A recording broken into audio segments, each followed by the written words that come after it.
Hello and welcome to another Total Warhammer Freecast. Today I've got a land battle to cast, yes, the first land battle on my channel, between Umais, playing as Cafe, and Lord Baltimore, playing as Slaanesh. So I've got it paused initially to show you the initial compositions that we've got, because obviously this is a land battle, I'm not going to get any reinforcements this time around. So you can see initially we've got a nice box formation here, not a lot of ranged forces, in fact it is a pure melee blob. So why are they in a box formation? Well, they've got the Sky Lantern above them, which gives them harmony, because the Sky Lantern is a ranged troop and all these are melee. So this will give all of them a nice extra harmony buff, plus 7 melee defense in fact. Now what is actually the leadership for this force? Okay, so we've got a dragon-blooded Shugengan of Yang, rocking the Might of Heaven and Earth, giving magical attacks and extra damage and extra melee attack, great for circumventing the physical resistance of the enemy forces. We've got some peasant horsemen in the back, and we've got more peasant horsemen, and we've got how many Longma? 3 Longma. So the Longma will be used to counter Furies. Now what have we got on the opposite side? We have some Furies here from Lord Baltimore, 4 Furies in total, some Hellstriders, Demonettes, Whip Marauders, a couple of Cultists, and a Herald of Slaanesh, and more Demonettes. So very, very wide builds from both forces here. Nothing too scary on either side. I suppose the most elite things are the Longmas for Cafe. If we just have a look at the abilities here, Lash of Slaanesh, Purveying of Slaanesh, and Portal Glyph. So no crazy AoE spells either, no slicing shards. So this blob here is going to be blooming hard to penetrate. So we'll see what happens. Oh my gosh! That was brutal. That has to have been an overcasted Dragon's Breath. That just took off so much HP. That was like 55% of the Demonette's HP. Brutal. And the Longmas are chasing away the Furies. The Longmas will absolutely smash Furies because of their 75 charge bonus. So long as they get the charge, they will destroy them. Even here you see Hellstriders, which are the anti-large cavalry for Slaanesh. When they don't get the charge, the Longmas absolutely destroy them. Now the counter charge is coming from the Furies, and for this reason Umais is moving over his other Longma unit to intercept. Now he's keeping these horsemen hidden on the sides, and I guess Lord Baltimore's like, yeah, so I'm kind of here, but what do I do?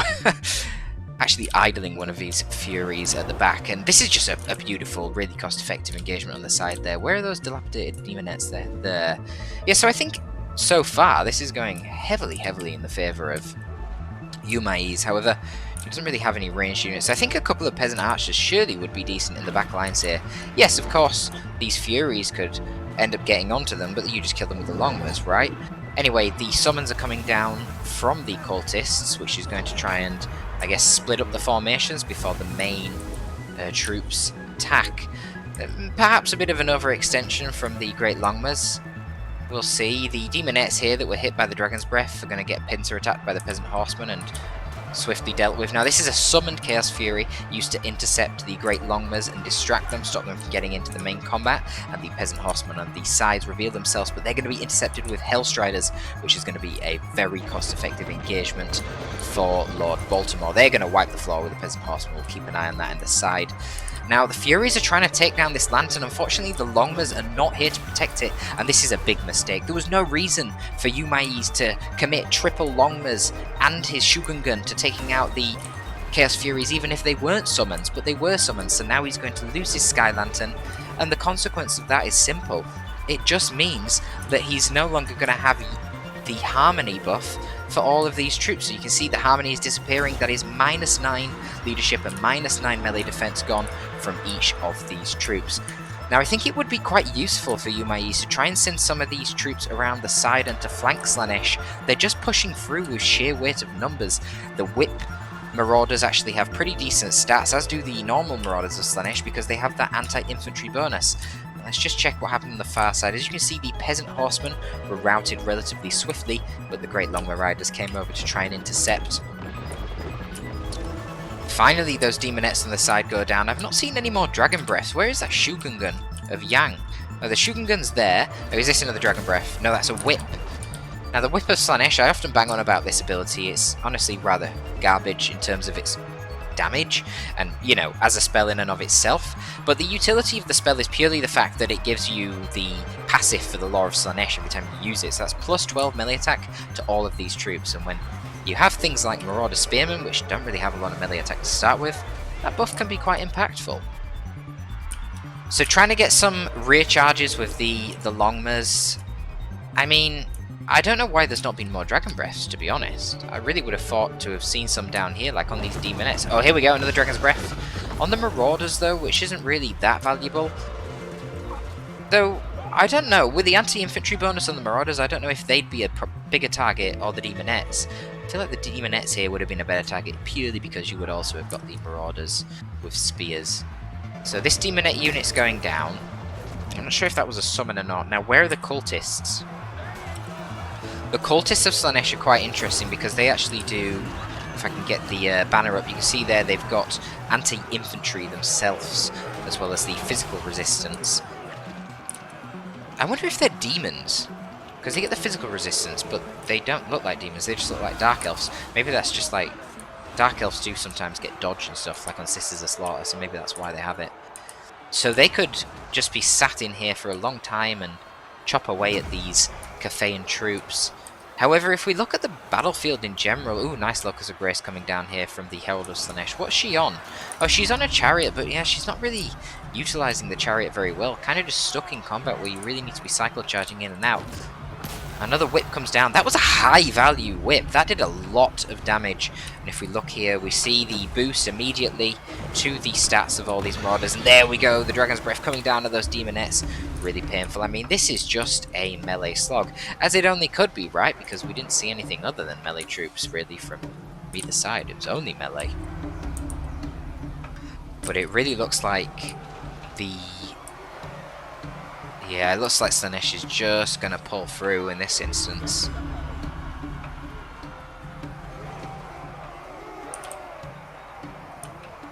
I mean, the Furies here are going to dissipate. I suppose the one good thing that Cathay has going for it right now is the Shugengan is absolutely unhindered and has basically full health. Now, I think this... Well, I don't know if this was actually played in a tournament or if it was ranked. I think it was on the ranked ladder. So you would still be beholden to the typical ranked rule set, which means you have to always be engaging. So it's not like he can just fly Shugengan around the top and just Dragon's Breath constantly on the infantry. He is going to have to be engaging with something at every point that this happens, but...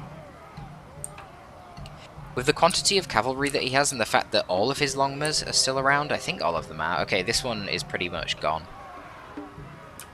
Is that Longmas or Peasant Horsemen? I can't even see. They're Longmas as well, but they're very weak. But yeah, he can just start picking things off one by one, really. The fact that the demons dissipate rather than routing is kind of a problem for Lord Baltimore here. Like, these Demonettes here, when they get picked off, they're just gone for the fight completely. Whereas, you know, if this was a Marauder squad, they might have routed and you might have had a chance to get a bit something back. You know, like these guys here, these Whip Marauders, they are obviously going to come back at some point.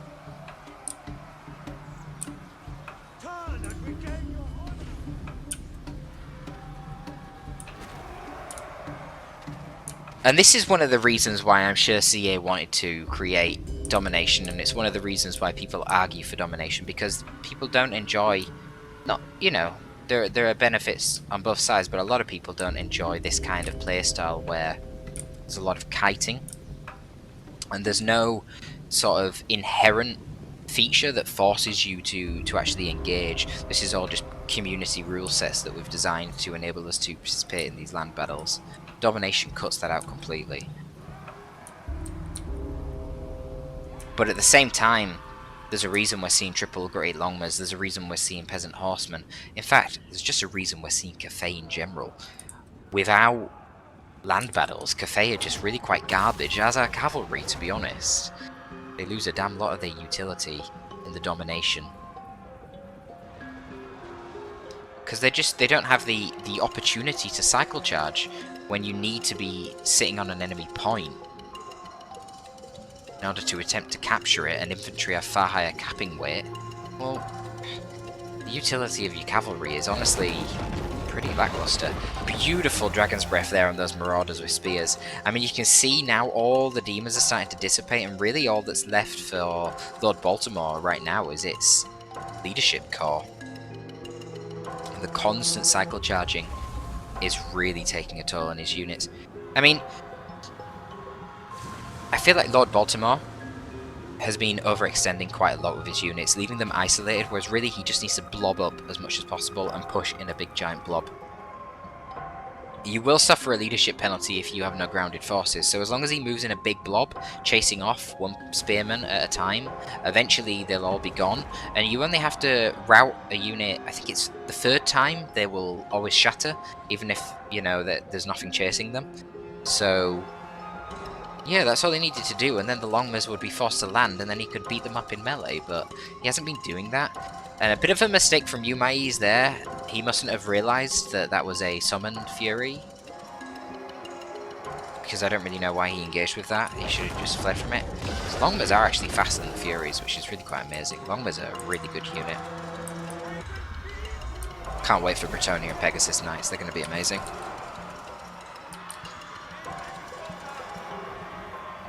So I think, honestly, just repeat cycle charges at this point should probably just do it. So he's just going to chase this unit off the map. I'm just going to fast forward here because there's not really anything else going on.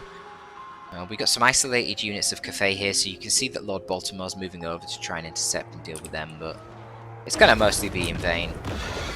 Dragon's Breath comes in, does basically nothing to the Longbow. They've got too much armor. Low amount of models, forces off the Marauders with spears, and now basically they can just gank the cultists of Slaanesh. And honestly, the Shugengan, I think people underestimate them massively. For a Caster Lord, you put them on that Longma, they're bloody strong, man. 55 melee attack, 40 melee defense is okay, but you just remember they've got 70 armor and 70 charge bonus. So as long as you only keep them in while they've got that charge bonus, they're really quite vicious.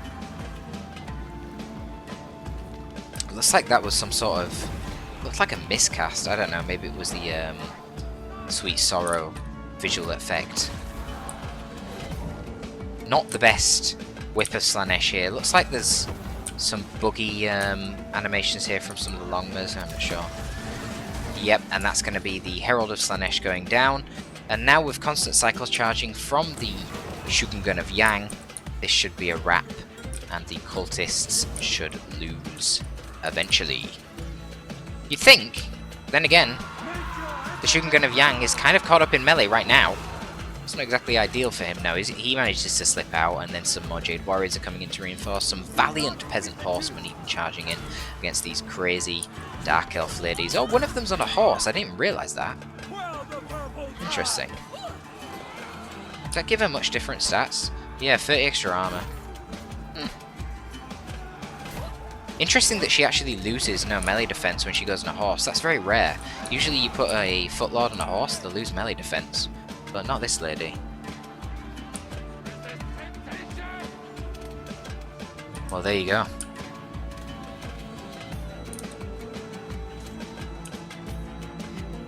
Now that cultist on foot is getting perilously low on leadership, I'm noticing. However, this horse one getting out and getting into melee here with the Shugengan of Yang is going to be pretty tough for them. Might of Heaven and Earth coming in. Oh, is that the Might of Heaven and Earth visual effect? I never noticed that, like a little cloud. And they managed to somehow rout the cultist. I guess that Might of the Heaven and Earth really had an impact there, jeez. Yeah, I mean, it's negating the 20% physical resist on top of giving the extra damage and hit chance onto the Shugengan of Yang. Really nice spell that against the demon factions. Now, I don't think that Zhao Ming can get that actually, because he's a hybrid Yang and Metal caster. I'm not sure, maybe he can. If he can, that would be really nice against the demons. But if not, it clearly gives the Shugengan of Yang some clear use case against these demon factions. But yeah, this is pretty much it now. This cultist is holding on for dear life, but I think when the Shugengan of Yang comes in and charges here with his massive 70 charge bonus, the cultist of Slaanesh is going to rout, and that is going to be a wrap for this match. Let us see. Might have been an idea to land the Shugengan manually and then charge to prevent this sort of derping around when you're trying to come down and do a charge from the air. But there you go. Yep, with the charge, and there's a hit. Actually hit that time. Do they naturally do magical damage? Oh, well, there you go. The dirty Slaaneshi cultist routed. But as you can see, the cultist got a lot of work done there. Look at that value, man. That's insane. Because there's no powerful anti-infantry option that you can deal with when they just get stuck into combat. You can't DPS them down, you know. It'll be really cool if Cathay gets something like the Tomb King. Oh god, what are they called? Ushabti. Just the melee Ushabti. Just something like that for the Cathayans would be amazing. But perhaps instead of giving them high armor, you give them slightly faster speed and charge bonus. But lower armor, Tiger Infantry with dual-handed weapon. That'd be awesome. Anyway, these guys got a load of value, especially when you consider that their summons don't have their value counted in here. But the rest of the army really didn't, and I was shocked to see the damage that one of those demonettes took at the start of the match from the overcasted Dragon Breath from the Shugengan of Yang. 2,000 value on that Shugengan of Yang was amazing. I would have actually liked to have seen the slicing shards from the Herald of Slaanesh. I think that was a missed opportunity. But even then, like, was Slaanesh magic worth it? You know, okay, maybe in this ranked ladder Pendulum's banned, and that's fair enough, Pendulum's broken at the moment, but Pit of Shades was still being way better against the blobby army that Yumaya has actually brought here. I mean, imagine if you had Pit of Shades or Slicing Shards in those giant blob fights, that would have been insane. Whip of Slaanesh? Not really cutting it. I think that's more of a domination thing, when you're trying to get alpha strikes against 1 or 2 units, but not massive pitched battle armies. And again, the cool thing is, when patch 1.1 comes out for Total Warhammer 3, all this is going to change, because we're going to have bigger armies from the outset, even in domination, so hopefully it does change up the meta. You can see the Longmas did fantastic, and by virtue of having triple Longmas, the Slaaneshi Furies didn't do so good, except this one, which did amazing. This one must have been on the other side where the Longmas weren't, because all the Longmas focused on the sort of right hand side, looking from the Slaanesh perspective. But yeah, there were a couple of mistakes on either side. The Longmas overextending and not protecting the Sky Lantern was kind of a huge deal. If you can get air dominance against Slaanesh, you will be in a very good position, and when you have triple Longmas and a Shugengan of Yang against quadruple Furies, you should easily be getting the air dominance. And then once you get air dominance, there is literally no way whatsoever for Slaanesh to kill your Sky Lantern, and that means all of your army gets +9 leadership and +9 melee defense, which is huge. And then you can just focus fire their heroes with the Sky Lantern as well. Anyway, that's the end of that one. That was the first land battle of the channel. If you guys want me to cast your games, join my Discord, the link is down below in the description, and send the replays to me via the Discord, and I shall do so. Hope you enjoyed that one. It's your boy Torpid, signing out.